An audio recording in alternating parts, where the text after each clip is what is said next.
안녕하십니까. 반갑습니다.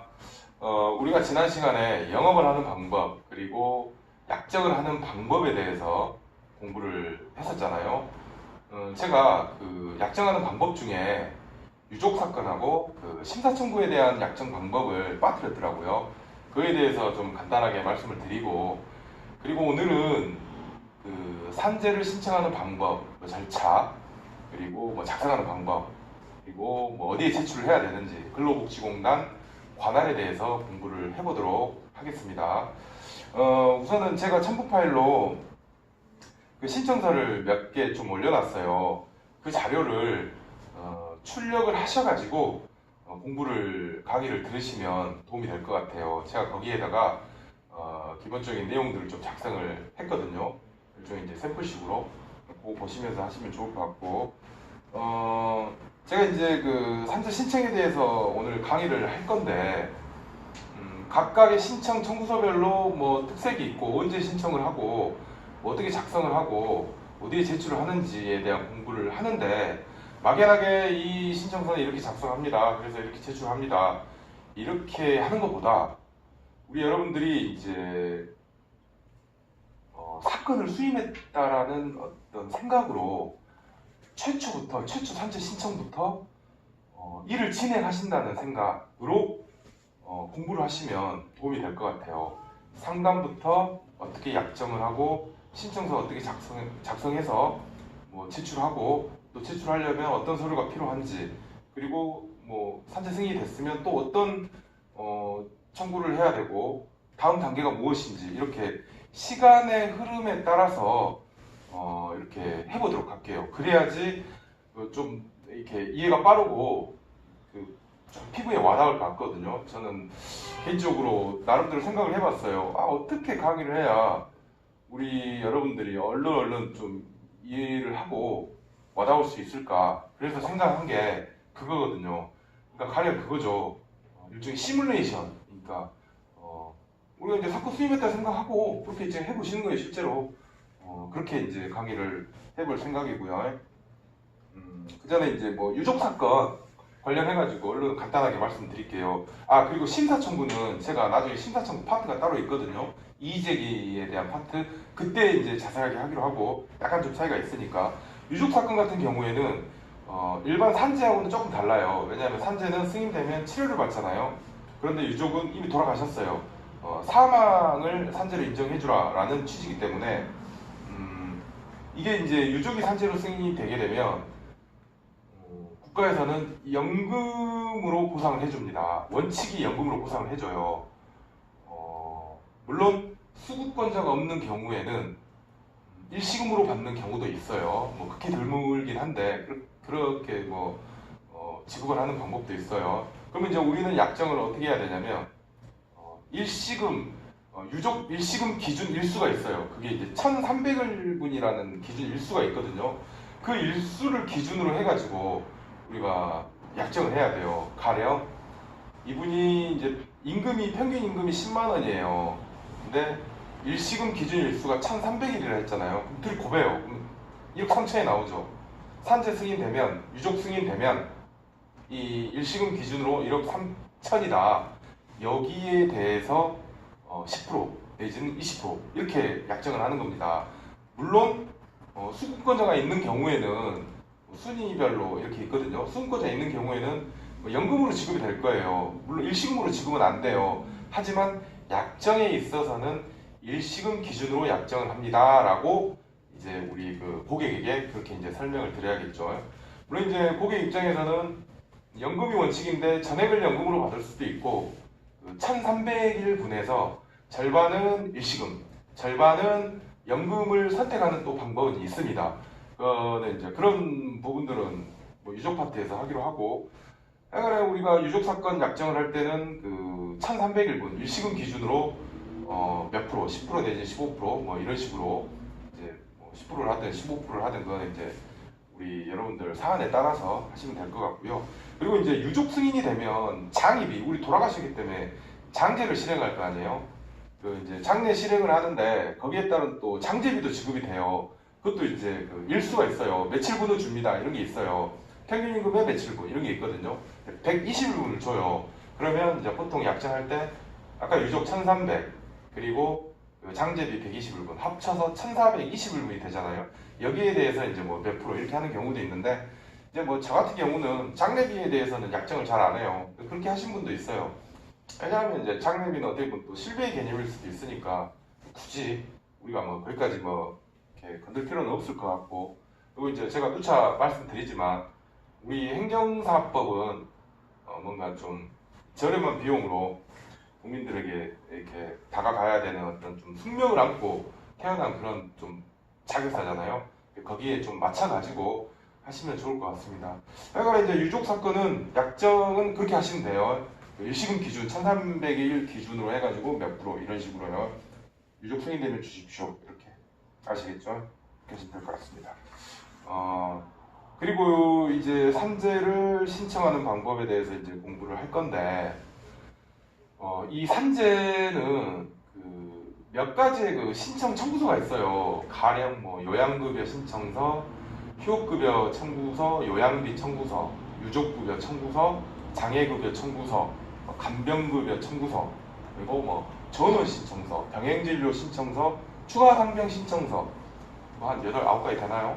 뭐 하여간에 몇 가지가 있는데 다 이런 것들을 다 알고 계셔야 돼요. 어떤 경우에는 이 신청을 하고 어떤 경우에는 또 이 청구서를 활용하는지 그런 거에 대해서도 이제 공부를 다 할 거고, 우리가 그 행정기관에 어떤 특정한 행위를 요구를 하려면 어떤 의사표시를 해야 되잖아요. 근데 뭐 행정기관에 전화해가지고 나 좀 이거 좀 되게 해주십시오, 나 뭐 좀 주십시오 이렇게 뭐 전화해서 되나요? 신청서에 그 내용을 작성해가지고 행정기관에 제출을 하잖아요. 산재도 마찬가지예요. 이런 어떤 별도의 어떤 서식을 활용해서 신청을 하는데 그 신청서별로의 어떤 성격이 다 달라요. 가령 우리가 처음에 산재로 인정받게 해주십시오라고 할 때는 그 요양급여 신청서를 작성해서 제출합니다. 요양급여라는 게 뭐냐면 내가 일을 하다 다쳤잖아요. 일을 하다 다치면 국가에서 산재보상 혜택을 주잖아요. 말 그대로 요양급여 신청서예요. 내가 산재 환자니까 산재로 좀 혜택을 받게 해줘. 예를 들어서 병원비랄지 이런 것들을 내 돈 안 들이고 국가에서 지원받고 마음 편히 치료받을 수 있게 해줘 라고 하는 게 요양급여 신청서입니다. 흔히들 이제 우리가 산재 신청할 때 이제 그 요양급여 신청서를 말하는 거예요. 그게 이제 요양급여 신청서고, 그 휴업급여 청구서라는 건 뭐냐면 우리가 이제 산재로 승인을 받았어요. 그러면 내가 이제 아픈 환자이기 때문에 뭐 입원 치료를 하든 통원 치료를 하든 일을 현재는 못 하고 있잖아요. 일을 못 하면 어떻게 됩니까? 소득이 끊기잖아요. 그러면은 먹고 살기 힘들잖아요. 그래서 국가에서는 어떤 그 생계 보전 차원에서 일정한 또 급여를 줍니다. 그걸 우리는 휴업 급여라고 합니다. 통상 뭐 평균 임금의 한 70% 수준으로 지급을 해주거든요. 내가 받은 월급의 한 70% 수준, 뭐 대략적으로 그렇게 알고 계시면 되고. 그리고 이제 요양비 청구서라는 건 뭐냐면 요양비 청구서는 일종의 보험금 청구서라고 생각하시면 돼요. 우리 보험금 청구서는 병원 치료 다 받고 내 돈 들어갔으니까 뭐 실비 청구할 때 보험금 청구서에 각종 영수증이니 뭐 진단서니 뭐 이런 것들 첨부해갖고 제출을 하잖아요. 그런 것처럼 산재로 인정을 받았는데 내 돈이 들어간 경우가 있어요. 내가 자부담을 하는 경우가 있어요. 그럴 때 활용하는 청구서가 요양비 청구서입니다. 요양비 청구서는 되게 활용도가 되게 넓어요. 가령 내가 병원에 입원해 있는 기간 동안 산재 신청을 했는데 퇴원일은 곧 다가오고 아직 산재가 신청되려면 멀었어. 근데 아니나 다를까 내가 먼저 퇴원을 해야 될 상황이 벌어진 거예요. 산재가 승인이 되면 내가 굳이 내 돈 내고 뭐 퇴원 안 해도 되는데 아직 승인 전이잖아요. 그러면 내 돈을 자부담을 해야 됩니다. 먼저 내야 돼요. 돈을 냈죠. 그리고 나서 나중에 산재가 승인이 돼요. 그럼 이제 혜택을 받을 수 있잖아요. 그럴 때 내가 미리 지출한 비용이 있기 때문에 그걸 다시 돌려주십시오 라고 할 때 요양비 청구서를 작성해서 이제 제출을 하는 뭐 청구서고요. 또 그런 경우가 있고 또 이런 경우가 있어요. 우리 산재 환자들은 산재 지정병원에서 치료를 해야 되는데 어떤 경우에는 피지정병원에서 치료를 하는 경우가 있어요. 특히 이제 한방병원 이용하시는 분들이 피지정병원에서 치료하시는 분들이 좀 간혹 계시거든요. 그렇게 이제 산재 피지정병원에서 치료를 받았을 때 또 다이렉트로 국가에서 바로 포상이 안 되니까 내 돈을 내고 나온단 말이에요. 그럼 나중에 이렇게 요양비 청구를 통해서 그 비용을 받는 거죠. 그럴 때 활용하는 뭐 청구서. 그리고 또 하나는 내가 이제 산재를 사고가 당했을 때 그 시기에 바로 청구를 신청을 못하고 세월이 나중에 흘러가지고 신청을 하는 경우가 있어요. 아, 그 주변에서 야 그거 산재를 신청하면 다 되는데 뭐 이런 얘기가 있어가지고 치료가 이미 난 다 끝났어. 그래서 나 산재 신청해볼까? 라고 할 때가 있거든요. 그럴 때는 세월이 좀 지나서 내가 치료를 다 끝나고 나서 최초로 산재 신청을 할 때는 요양급여 신청서로 신청을 하는 게 아니고 요양비 청구서를 신청을 합니다. 또 이제 이런 디테일한 것들은 나중에 이따가 할게요. 그리고 뭐 유족급여 청구서는 뭐 돌아가셨을 때 청구하는 거고, 장애급여 청구서는 뭐 내 신체 일부에 장애가 나왔을 때 청구를 하는 거고, 그리고 이제 뭐 거기에 같이 하나로 묶여가지고 있죠. 뭐 전원, 병행진료, 추가상병. 전원은 병원 옮길 때 신청하는 거고요. 우리가 꼭 병원을 한 군데서만 받는 게 아니에요. 그리고 병원을 뭐 옮길 때가 있어요. 내 거주지 가까운 곳에 옮긴다거나 뭐 그럴 때 신청하는 거고. 그리고 이제 뭐 병행진료는 둘 이상 병원에서 치료를 받을 때, 내가 지금 현재 A라는 병원에서 치료를 받고 있는데 뭐 부득이하게 다른 병원에서 치료를 받아야 돼요. 뭐 그런 경우가 있습니다. 실무상 뭐 가령 내가 지금 치료받고 있는 병원이 뭐 정신과를 받아야 되는데 없어, 해당 과가 없어. 그러면 어디 정신과 있는 병원에서 치료를 받아야 될 거 아니에요. 그때 이제 병행진료 신청서를 뭐 사용하시는 거고. 그리고 추가상병은 시당초 내가 산재 승인을 받았는데 뭐 누락되는 경우가 있어요.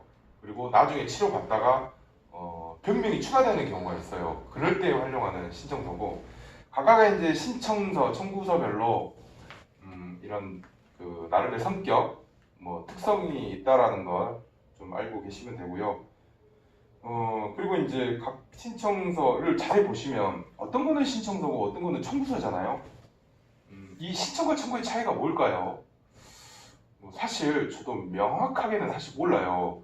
근데 이제 제가 보고 듣고 배운 바로는 신청서하고 청구서는 어떤 행정기관에 특정한 행위를 요구하기 위해서 의사표시를 할 때 하는 건데 둘이 의미는 비슷해요. 근데 이제 신청서는 내 권리를 찾을 때 의사표시를 하는 건데 이게 이제 확정되지 않은 사안인 거죠. 그러니까 내 권리를 행사를 하는데 이게 확정된 권리가 아닌 거예요. 그럴 때 이제 신청이라는 표현을 쓰고, 청구는 이제 내가 받을 권리가 확정된 거죠. 일종의 이제 내가 받을 급부에 대해서 내놔. 나 그 돈 받을 거 있는데 내가 어떤 의사표시를 해야 되잖아요. 그때는 뭐 청구라는 표현을 쓰는 거고, 저는 하여튼 그렇게 알고 있습니다. 이게 뭐 정확한지는 모르겠지만 사실 뭐 크게 중요한 건 아니지만 우리가 이제 명칭에 대해서만 정확하게 알고 있으면 되는데, 그래도 이제 이런 부분들을 정확히 알고 있으면 또 좋지 않겠습니까? 한번 개별적으로 한번 좀 찾아보시고 그런 신청과 청구에 대해 차이점을 좀 찾으셔가지고 하시는 분은 제 카페 댓글에다가 남겨주시면 저도 이참에 좀 공부를 하고 알도록 하겠습니다. 일단은 이제 그런 신청 청구서들이 있다라는 거를 알고 계시면 될 것 같습니다. 그리고 잠깐만 좀 쉬었다가 각각의 어떤 이제 신청서별로 어떻게 하는지 이제 구체적으로 좀 공부해 볼게요.